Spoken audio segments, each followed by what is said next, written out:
guess we're a little disappointed. I didn't think we played very well, but I give a lot of credit to Ohio State. I thought they played exceptionally well. Diop was really, really good, and their other guys just kind of played within themselves. I thought we did a poor job of doing that, but the problem started with me, so it's there'll be no blaming of the players.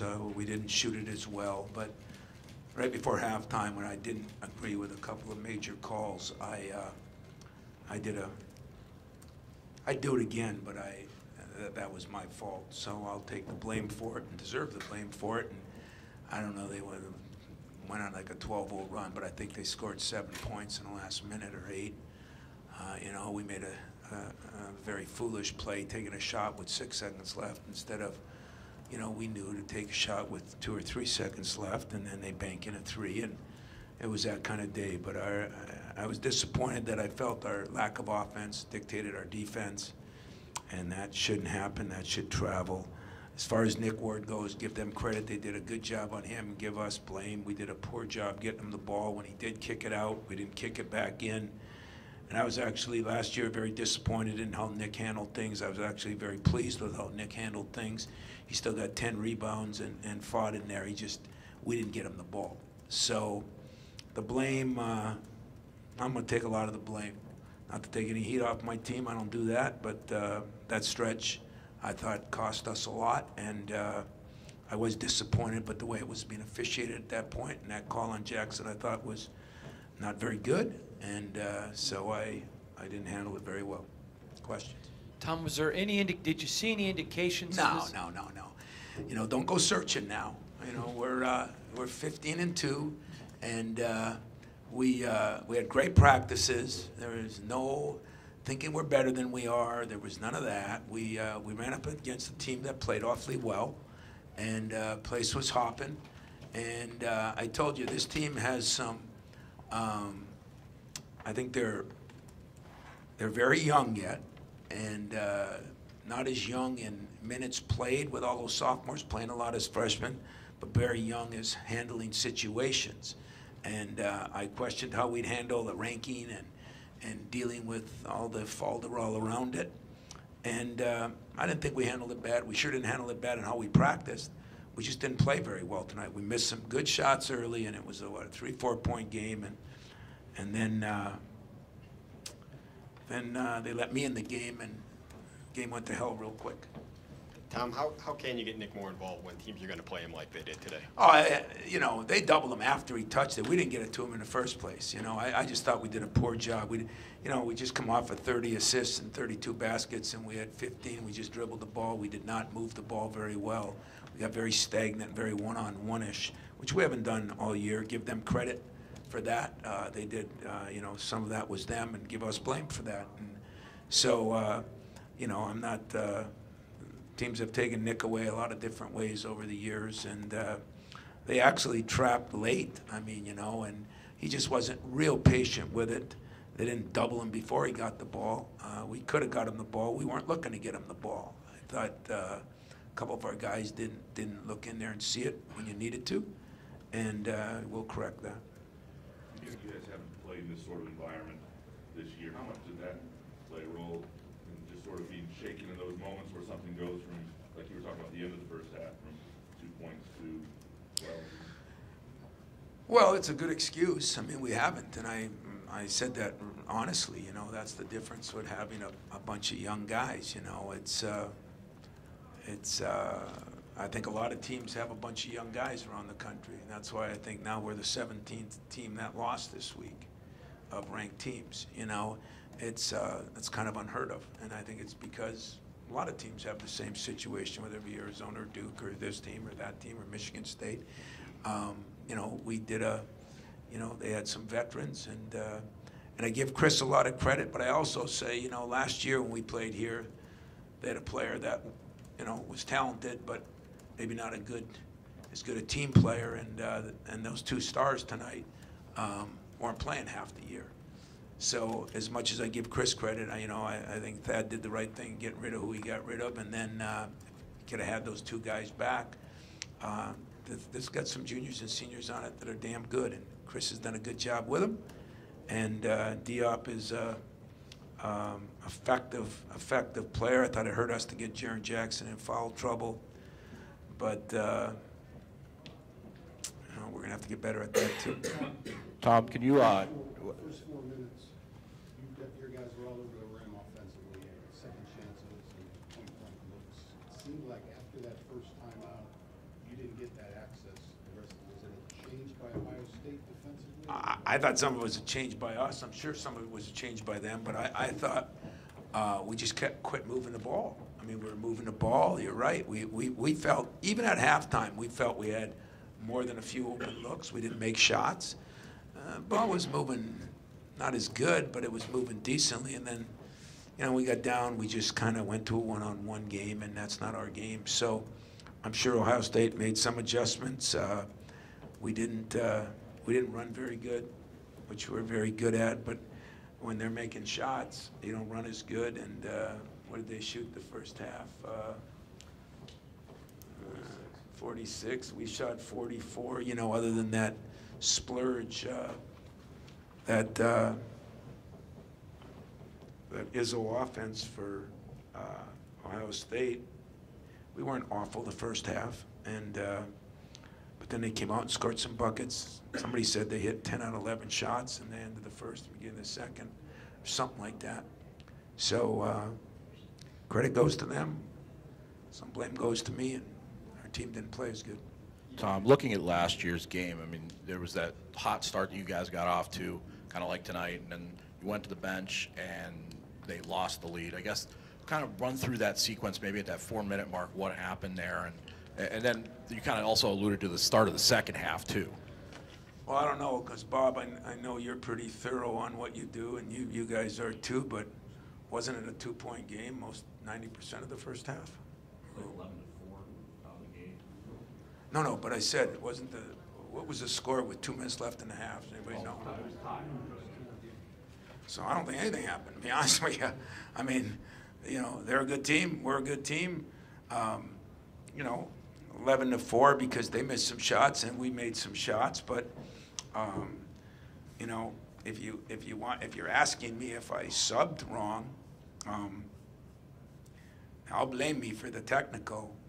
But I'm not blaming me for my substitution pattern because that's what's been so good about this team. Our bench has been good. So Kenny didn't play very well. Tom didn't play exceptionally well, and Cueto didn't play very well. But that's the way we play, and it'll continue. So want to hit on that, I'm cool with it. Tom, I know you said you think they handled the ranking and all that fine this week. Yeah. Do you buy into any of this at all, that maybe something like this isn't the worst thing, a humbling? No, isn't I the don't. worst thing? I don't. Sorry, I don't buy into that either. You can't be a top team if you. We learned our lessons last year. We got our butts kicked enough last year to learn. And you know what? The reason I have no problem with the week or questioning whether we're looking at the rankings or reading our press clippings is we practiced really, really well. Focused, practiced hard. Pleased with everything we did as far as that goes. I just think, maybe the first time that we had to deal with, as Dwayne Stevens says, welcome to being good. This is what's going to happen every night, and it'll happen to Ohio State now too. When you're 15-2, 14-3, 15-3, they'll get ranked and deservingly should be. You got to handle things a little differently because you're going to get somebody else's best shot. I thought we got the crowd's best shot. I think we got their team's best shot, and they deserved what they got, and we deserved what we got. You mentioned the lack of offense dictating defense. I wonder, had you been curious to kind of see how this group would react when the 7 for 25 night comes? Yeah, I was, and it's not something I want to see again, So I didn't like the way we handled it. It was nobody pouting, nobody just firing shots. I just didn't think we were moving the ball. We weren't screening. We kind of took ourselves out of it, and so. But if you really looked at the whole thing, and I'm not saying this, if somebody thinks I'm blaming me to take the pressure off my guys, the way I abuse my guys in public, that ain't happening, okay? I say that because I took the wind out of their sail, and I didn't do a very good job, and consequently, they didn't do a very good job. I always said with our point guards, when the head dies, the body goes. Well, I'll say with a coaching staff, when the head coach cuts his head off, the body kind of dies, and that's your team. So it just seemed like it'd be hard to blame the players for that when I thought that stretch right there, a couple tough calls, thought a couple moving screens on the baseline and Jaren's, you know, maybe I'm wrong on it, but, you know, I thought this day and age, I think that's worthy of, I don't know, maybe assault and battery. I don't know. You know, maybe we find something. And we're getting to the point where we put our arms up and we think that's okay, just if we move a long distance. And you know, like I said, I saw it the way I saw it. I said what I said, and deserved the technical, but want my mother to know I didn't swear at him. Tom, you've coached against Bates Diop, I think, a couple times now, and you've obviously seen some of the best players in the country throughout the season. Just what's your assessment of maybe his improvement that he's made this year? Now he's leading the Big Ten. Well, I think being healthy. You know, I recruited Diop. You know, I liked him as a freshman. I really did. But I think he's improved his game, and I think what I like about his game is his mid-range game is the best part of his game. You know, and not many guys are like that. He's very patient in there, and you know, we didn't do a great job on him. We gave him a couple that were just wide open. We were over-helping on people, but I was impressed. Yeah, I thought he did a great job. He's made himself a better player, but I think 2/3 of that is he's 100% healthy, which he hasn't been that often, especially all of last year. Got time for one or two more if there are. Tom, you and Thad had a lot of great games against each other over the years. Just this Ohio State basketball program, is this a program that feels like it should play at the top of the league when things are going right here? I know it's just Chris's first year and it's just one game. Oh, 100% with the AD they got, the facilities they got, they have. You know, I don't think there's any question. And I think for the most part Thad had it there. You know, I really do. I mean, he played for some championships. He played in Final Fours. You know, it was a tough go last year with, you know, sometimes when you get caught with kids leaving early and the way things go, you take kids that maybe you shouldn't take, and I've done that too a few times in my career. When that happens, it destroys a lot of things. And you add those 2 injuries. I mean, and if you really look back on the number of games, they were right in and just couldn't get over the hump. You know, I thought he did a great job, and I think Chris, he left them something nice to work with, and I think he's done a good job in carrying that. But Ohio State, are you kidding me? With the fan base, with the, you know, we've proven you can have a good football team and a good basketball team, and so has Ohio State. They've been a good basketball program, you know, and I don't see any reason why they can't even build on that even more. You know, you got a great administration and great support like they have here. There's no reason why they can't. Back to Nick real quick. When you think about the things that in the past that have frustrated him, to see him tonight, it seems like there were points he could have, you know, gone to that place again and been frustrated and kind of. Well, that's what I he said. didn't do that There's tonight. a positive for me with Nick. He was 10 times better than last year. You know, this year it was us. Last year was Nick. And that shows great maturity on Nick's part. You know, and still battled for 10 rebounds. There wasn't one huddle, he said one word. And I really, as everybody's, it's well documented, since our meeting in Rutgers, I've been really, really pleased with the way Nick has worked, handled things, worked on his free throws. And tonight, under a tough situation for him, I thought he handled it extremely well. With Miles, you got aggressive late in the game there a little bit. Is that something you wanted to see more of early? Yeah, I did not think Miles had one of his better games, or even close to it, you know. And I just thought that if you really looked at everything, I mean, even when we were tied, you know, I mean, just because we got up 11-4, I mean, they're going to make a run. Basketball's a game of runs. But I just felt like, you know, it seemed like I got us out of sync there a little bit, and that's when we didn't do a good job moving the ball and all that. I let the Zebras get, in the way of me doing my job and my players doing their job, and that's, so Nick was more mature this year and Tom was less mature.